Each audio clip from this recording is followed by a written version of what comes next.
আসসালামু আলাইকুম রহমতুল্লাহি ওবরকাতুহু।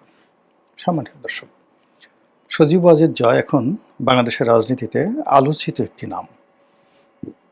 এই নামটি রাজনীতিতে অপরিহার্য কিনা এটি নির্ভর করবে আগামী রাজনীতির নানা সমীকরণ। যদি জামাত ক্ষমতায় চলে আসে, সেক্ষেত্রে বিএনপিকে যদি জামাতের বিরুদ্ধে লড়াই করতে হয়, অবশ্যই তাদেরকে আওয়ামী লীগের সাহায্য এবং সহযোগিতা লাগবে। দ্বিতীয়ত, যদি বিএনপি ক্ষমতায় আসে, সেক্ষেত্রে জামাতের সঙ্গে আওয়ামী লীগের একটি সম্পর্ক হয়ে যাবে স্বয়ংক্রিয়ভাবে। এর বাইরে রাজনীতির অন্য কোনো সমীকরণ নেই। আর যদি তৃতীয় কোনো শক্তি আসে, ডক্টর মোহাম্মদ ইউনূস দীর্ঘমেয়াদে ক্ষমতায় থাকেন, সেক্ষেত্রে হয়তো আওয়ামী লীগের ক্ষমতায় ফিরে আসতে আরও অনেক সময় লাগবে এবং রাজনীতির মেরুকরণটা আসলে হবে না। অর্থাৎ ডক্টর মোহাম্মদ ইউনূস যদি ক্ষমতায় থাকেন, সেক্ষেত্রে যে রাজনৈতিক পরিবেশ, সেখানে আওয়ামী লীগের বিরুদ্ধে যে ন্যারেটিভগুলো তৈরি করা আছে, সেই ন্যারেটিভ অতিক্রম করে বাংলাদেশের কোনো রাজনৈতিক শক্তি, সেটা বিএনপি হোক জামাত হোক, স্বতন্ত্রভাবে আলাদাভাবে আওয়ামী লীগের সঙ্গে প্রকাশ্যে সম্পর্ক স্থাপন করতে পারবে না বা তারা চাইবেও না। এই হলো বাস্তবতা। তো সেই অবস্থাতে আওয়ামী লীগের রাজনীতিতে ফিরে আসার তিনটি উপায় রয়েছে। প্রথম উপায় হলো ডক্টর মোহাম্মদ ইউনূসের বিদায়, প্রস্থান, এটার উপরে। দ্বিতীয়ত হলো যে আগামীতে জামাত ক্ষমতায় আসবে, বিএনপির সাথে তাদের সম্পর্ক হবে, আর বিএনপি ক্ষমতায় আসবে, জামাতের সাথে তাদের সম্পর্ক হবে। এই রাজনৈতিক সমীকরণে আওয়ামী লীগের যে সকল নেতা রয়েছেন, যাদের বিরুদ্ধে স্পষ্টতই দুর্নীতির অভিযোগ আছে সরাসরি, এবং এই অভিযোগের কারণে যারা জেলে আছেন আর বিদেশে পালিয়ে আছেন, কিন্তু মাথা ভর্তি তাদের দুর্নীতির বোঝা, এটা আপনি নিশ্চিত লিখে রাখেন যে এরা কেউই রাজনীতির মূল ধারাতে আওয়ামী লীগের ফিরে আসতে পারবে না। তার প্রমাণ আপনি বিএনপির দিকে তাকান। বিএনপির হাওয়া ভবনের যে সকল কুশীলব ছিলেন, কিংবা তারও আগে প্রথম দফাতে যে সকল রাঘব বোয়াল ছিলেন, তাদের মধ্যে হাতে গোনা দুই একজন ছাড়া বেশিরভাগ দুর্নীতিবাজ যারা আছেন, আমলা কামলা, কেউ বিএনপির সঙ্গে নেই। এখন তারেক রহমান সাহেবের সঙ্গে যারা আসছেন, একটা বিরাট সেট তিনি লন্ডন থেকে নিয়ে এসেছেন। এখানে যে মাহিদা আমিন বলেন, অন্যান্য যারা বলেন, আমি সবাইকে চিনি না, সানি নামে এক ভদ্রলোকের নাম শুনি। মানে তারা বয়সে তরুণ এবং হাওয়া ভবনের যে দুর্নাম বদনাম এদের সাথে নেই। হাওয়া ভবনের সঙ্গে যারা জড়িত ছিল, সেই গিয়াসউদ্দিন আল মামুন থেকে শুরু করে অন্যান্য যারা আছেন, লুৎফুজ্জামান বাবর আছেন, এখন তারা কেউই জনাব তারেক রহমান সাহেবের ঘনিষ্ঠজন নন। তার ঘনিষ্ঠজনের মধ্যে মিয়া নুরুদ্দিন অপু নামে এক ভদ্রলোক আছেন, তিনি আছেন। তারপর তার এক আত্মীয় আছেন ডিউক, তিনি আছেন কিনা আমি বলতে পারবো না। পরিবারের মধ্যে এরকম অল্প কিছু লোক ছাড়া বেশিরভাগই হাওয়া ভবন সংশ্লিষ্ট, তারা ঝরে পড়েছেন। অন্যদিকে হাওয়া ভবনের বাইরে যে সকল মন্ত্রী মিনিস্টার দুর্নীতির একটা বিরাট, যাকে বলা হয় কি বলবো, মানে দুর্নীতিকে রীতিমতো একটা স্টাইলে পরিণত করেছিল বিএনপি জমানাতে। তাদের অনেকে মরে গেছেন, অনেকে বৃদ্ধ হয়ে গেছেন, অনেকে দেশের বাইরে রয়েছেন, অনেকে সিন্ডিকেট করে যারা ব্যবসা বাণিজ্য করার চেষ্টা করেছিলেন, তারা বিএনপি রাজনীতি থেকে আউট। অন্যদিকে সিনিয়র যে সকল নেতৃবৃন্দ রয়েছেন, তারাও মানে ধূপ ধূপ করে জ্বলছেন। মানে খোলামেলাই বলি, ডক্টর মঈন খান, মির্জা ফখরুল, মির্জা আব্বাস, গয়েশ্বর বাবু, হাফিজউদ্দিন আহমেদ, বীর বিক্রম থেকে শুরু করে যে সকল সিনিয়র নেতৃবৃন্দ রয়েছেন, যাদের বয়স 70-এর বেশি, তারা সবাই জাস্ট এটাই তাদের জীবনের শেষ নির্বাচন। মন্ত্রী যদি দয়া করে বানায় ভালো, না বানালে তাদের কিছু করার থাকবে না। ফলে দেখবেন যে এইবার পার্লামেন্ট যদি বিএনপি গঠন করতে পারে, তাহলে একটা ব্যতিক্রমধর্মী পার্লামেন্ট হবে। আর সেই পার্লামেন্টে তাদের যে দফা 1991 থেকে 96 আর 2001 থেকে 2006, এই সময়ের মধ্যে যারা দুর্নীতির বরপুত্র রয়েছেন, মানে রাজপরিবারের বাইরে, রাজপরিবার নিয়ে তো আমাদের দেশে আলোচনা হয় না, মানে রাজপরিবারকে সবাই পয়েন্ট আউট করে না, বলে যে না আপার কোনো দোষ নাই, ভাইয়ের কোনো দোষ নাই, সবই ওই অমুক খান করছে, অমুক টিন্টু করেছে, তারপরে অমুক দরবেশ করেছে, বাকি সবাই মানে আপারা সবাই নির্ভেজাল। এটা হলো আমাদের দেশের একটা কালচার। তো সেই দিক থেকে রাজপরিবারকে বাইরে রেখে বাকি সবার কথা যদি চিন্তা করেন তাহলে দেখবেন যে বিএনপির ক্ষেত্রে এই ঘটনা ঘটেছে। ২ নম্বর হলো যে এরশাদের জামানাতে একই অবস্থা। এরশাদে যারা কুখ্যাত এরশাদের সহযোগী ছিলেন, তারা কেউ রাজনীতিতে সাস্টেন করতে পারেননি। সবাই কিন্তু দুর্নীতিতে ধরাশায়ী হয়েছেন। দুর্নীতি নিয়ে আসলে খুব বেশি রাজনীতি করা যায় না। তো সেই দিক থেকে আগামীতে আওয়ামী লীগের যে সকল মন্ত্রী, এমপি, ব্যবসায়ী, আমলা কামলা, সাংবাদিক, তারপরে শেষে সাহিত্যিক থেকে শুরু করে যে সমস্ত লোক দুর্নীতিতে জড়িয়েছেন, তারা রাজনীতিতে ফিরে আসতে পারবেন না। এটা মানে প্রকৃতির যে একটা সমীকরণ, এটা সজীব ওয়াজেদ জয় থেকে শুরু করে দলের যারা নেতৃবৃন্দ রাজনীতিতে আসতে চাচ্ছেন তাদেরকে জিনিসটা বুঝতে হবে যে এই যাদের বিরুদ্ধে ন্যূনতম দুর্নীতির অভিযোগ আছে এবং সেই দুর্নীতি যদি তাদের জানাও থাকে, তবু এখানে লিবারেল হওয়ার কোনো সুযোগ নেই। তাদেরকে নিয়ে রাস্তায় নামার সঙ্গে সঙ্গে পতন অনিবার্য হয়ে পড়বে। This is one. Second thing হলো যে আগামীতে যদি যাকে বলা হয় জনাব সজীব ওয়াজেদ জয়কে রাজনীতিতে ফিরে আসতে হয়, তাহলে তাকে ঠিক সেই কাজটি করতে হবে যে কাজটি তারেক রহমান সাহেব করেছেন 2009 থেকে আজ পর্যন্ত। তিনি তার মাকে মানে একটা পক্ষ করে ক্ষেত্র বিশেষে তার মায়ের সঙ্গে মতদ্বৈধতা করে জিদ করে প্যারালাল একটি গ্রুপ শক্তি তিনি গড়ে তুলেছিলেন অনবরত পরিশ্রম করে। অনেকে এটাকে আম্মা গ্রুপ, ভাইয়া গ্রুপ হিসেবে টিটকারি করতো, কিন্তু তারেক রহমান সাহেব এটা সফল হয়েছেন। এবং সফল হওয়ার পর একটা সময় তারেক জিয়া যখন বুঝলেন যে তার সাংগঠনিক ক্ষমতা বেশি, আর বেগম জিয়া যখন বুঝলেন যে তিনি তার সন্তানের সঙ্গে পেরে উঠছেন না, সন্তানকেই সবাই মেনে নিচ্ছে নির্দ্বিধায়, তখন ধীরে ধীরে তারেক রহমান সাহেবের যে একছত্র আধিপত্য দলের উপর প্রতিষ্ঠিত হয়ে গেল। এরপর তিনি এটা কিন্তু এমনি এমনি করেননি। এই কাজ করার জন্য তাকে যতটা ছোট হওয়া দরকার, যতটা পরিশ্রম করা দরকার, যতটা নির্ঘুম রাত কাটা দরকার, যতটা নিচে নামা দরকার, সব কিছু তিনি করেছেন।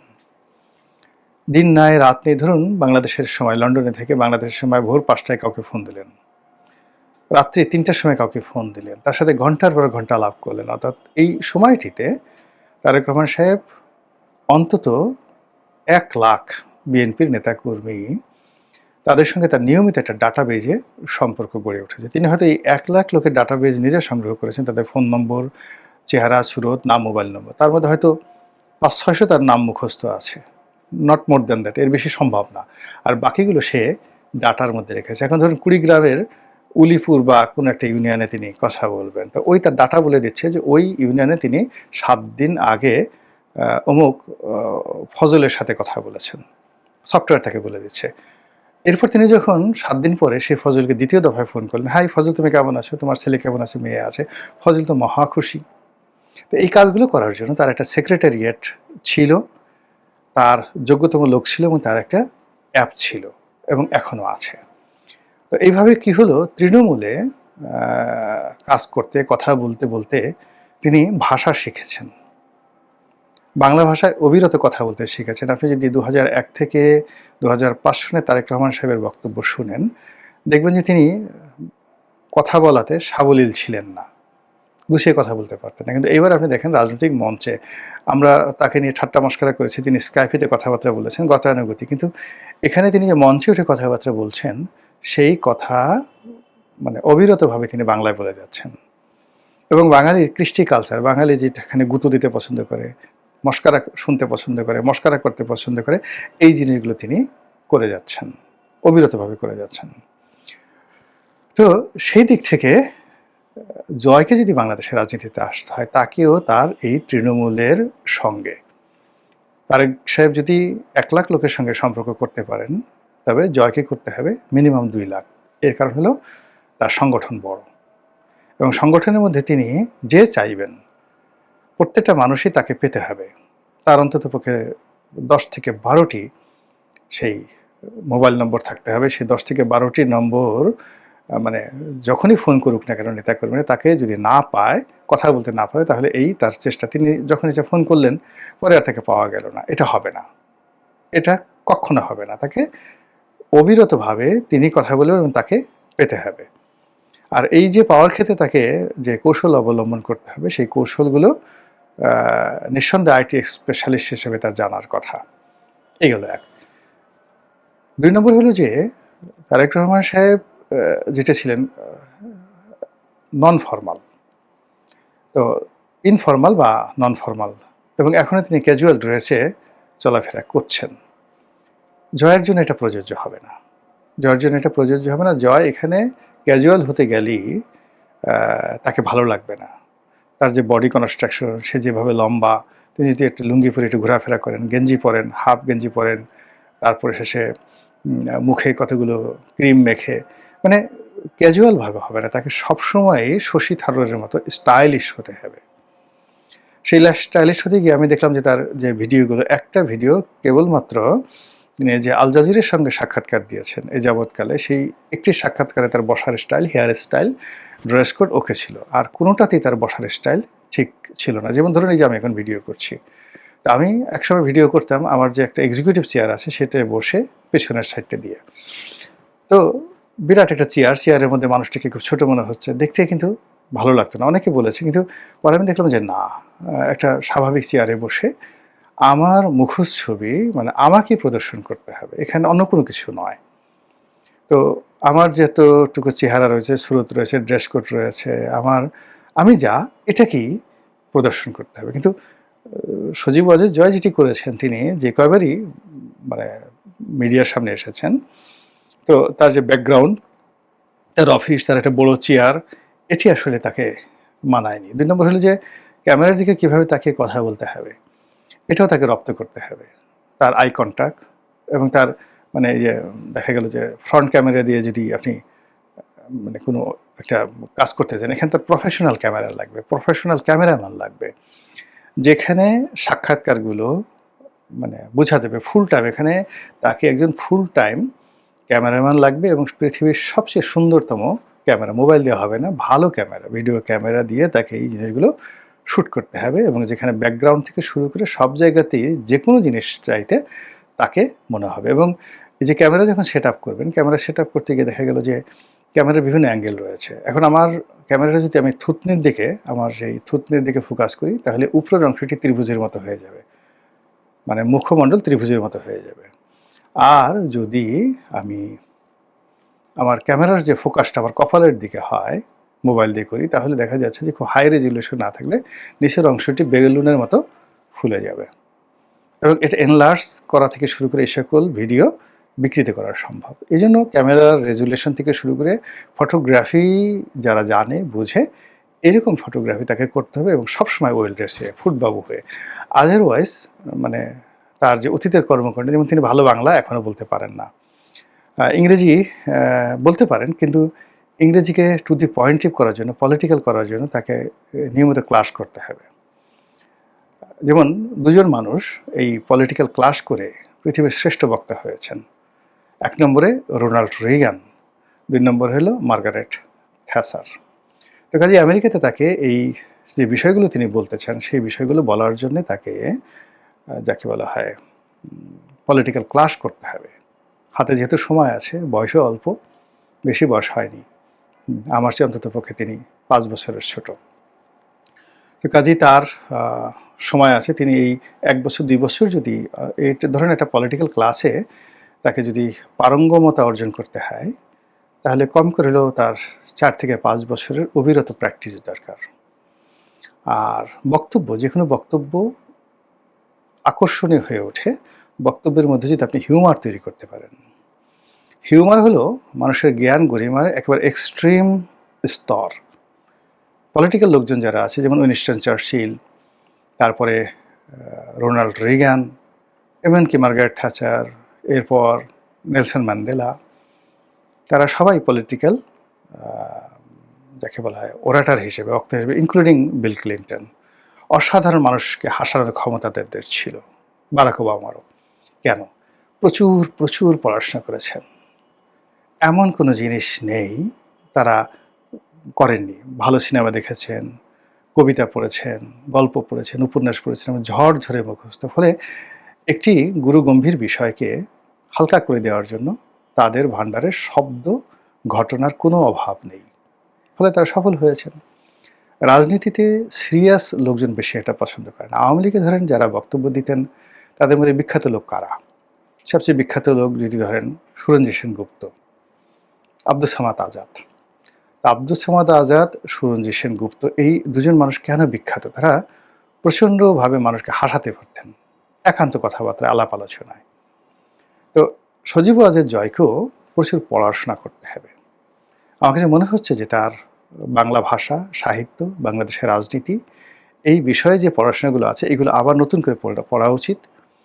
বিশেষ করে তার যে পরিবার রয়েছে, বঙ্গবন্ধু পরিবার, শেখ পরিবার, বাঙালি জাতীয়তাবাদ এবং বাংলাদেশের ইতিহাস, সেই আসাম বেঙ্গল পরিষদের যে ইতিহাস, আসাম বেঙ্গল ব্রিটিশ জমানাতে আসাম বেঙ্গল ইতিহাস, তারপরে 1935 সনের ভারত শাসন আইন, তারপরে যে নির্বাচন হলো শেরেবাংলা ফজলুল হক, শ্যামাপ্রসাদ মুখার্জি, তারপরে স্যার আশুতোষ মুখার্জি, ইন্ডিয়ান কংগ্রেসের সঙ্গে সঙ্গে মানে নিখিল ভারত মুসলিম লীগ এবং যাকে বলা হয় বঙ্গীয় মুসলিম লীগ, এই বিষয়গুলো একাধিকবার, 2 বার 3 বার পড়ে, 4 বার 10 বার পড়ে একটার সঙ্গে আর একটার সংযোগ স্থাপন করতে হবে। যে কংগ্রেস যখন ভারতে রাজনীতির তুঙ্গে তখন বাংলাদেশের মুসলিম লীগের অবস্থা কেমন ছিল, বা ঢাকার প্রথম পৌরসভা নির্বাচনে কারা জয়লাভ করেছিল, কারা কারা পৌরসভার মেয়র হয়েছিল, বা বেঙ্গল লেজিসলেটিভ অ্যাসেম্বলিতে কারা কারা হয়েছিল, এই জিনিসগুলো হৃদয় থেকে অনুধাবন করতে হবে, বুঝতে হবে। না বুঝে বক্তব্য দিতে গেলে হাস্যরসের তৈরি হবে। অনেকে মানে বক্তব্য দেন কিন্তু জানেন না, না জানার কারণে কি হচ্ছে, তার আধিপত্য স্বীকার করে নেন সবাই, তারপরে শেষে তার কথাবার্তা শুনেন, পেছনে পেছনে টিটকারি করেন যে শালা কিচ্ছু বোঝে না, দামড়া, বলদ কোথাকার। এই কথাগুলো হয়, এটা সবার ক্ষেত্রে প্রযোজ্য।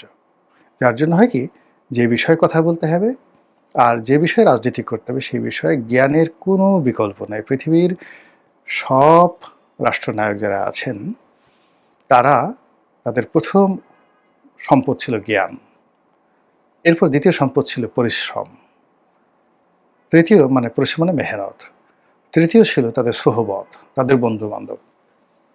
এই 3টি জিনিস ছাড়া মানে জয় যদি ভালো বন্ধু জোগাড় করতে না পারেন, সে যে সকল বন্ধুর কারণে তাকে ডুবতে হয়েছে, হাওয়া ভবনের যে দুর্নাম বদনাম, তার সাথে জয়ের দুর্নাম বদনাম বাংলাদেশে কোনো অংশে কম নয়।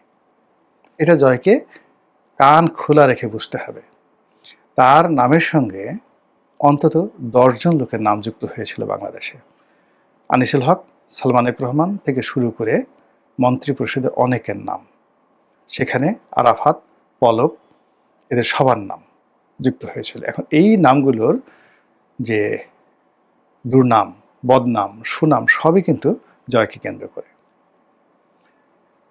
এই বিষয়গুলো তাকে কগনিজেন্সে নিতে হবে এবং এই সত্যকে স্বীকার করে ভালো কর্ম দিয়ে মানুষকে, যাকে বলা হয়, খুশি করতে হবে। যেমন আমার নিজের উদাহরণ দিই, আমি যখন সংসদ সদস্য হলাম 2009 থেকে শুরু করে 2010, 1 বছরের মধ্যে বাংলাদেশের সকল পত্রপত্রিকাগুলো মানে রীতিমতো জয়নাল হাজারীর বিরুদ্ধে বা শামীম ওসমানের বিরুদ্ধে যেভাবে লেগেছিল তার চেয়ে বৃহত্তর এফোর্ট দিয়ে আমার বিরুদ্ধে লাগলো।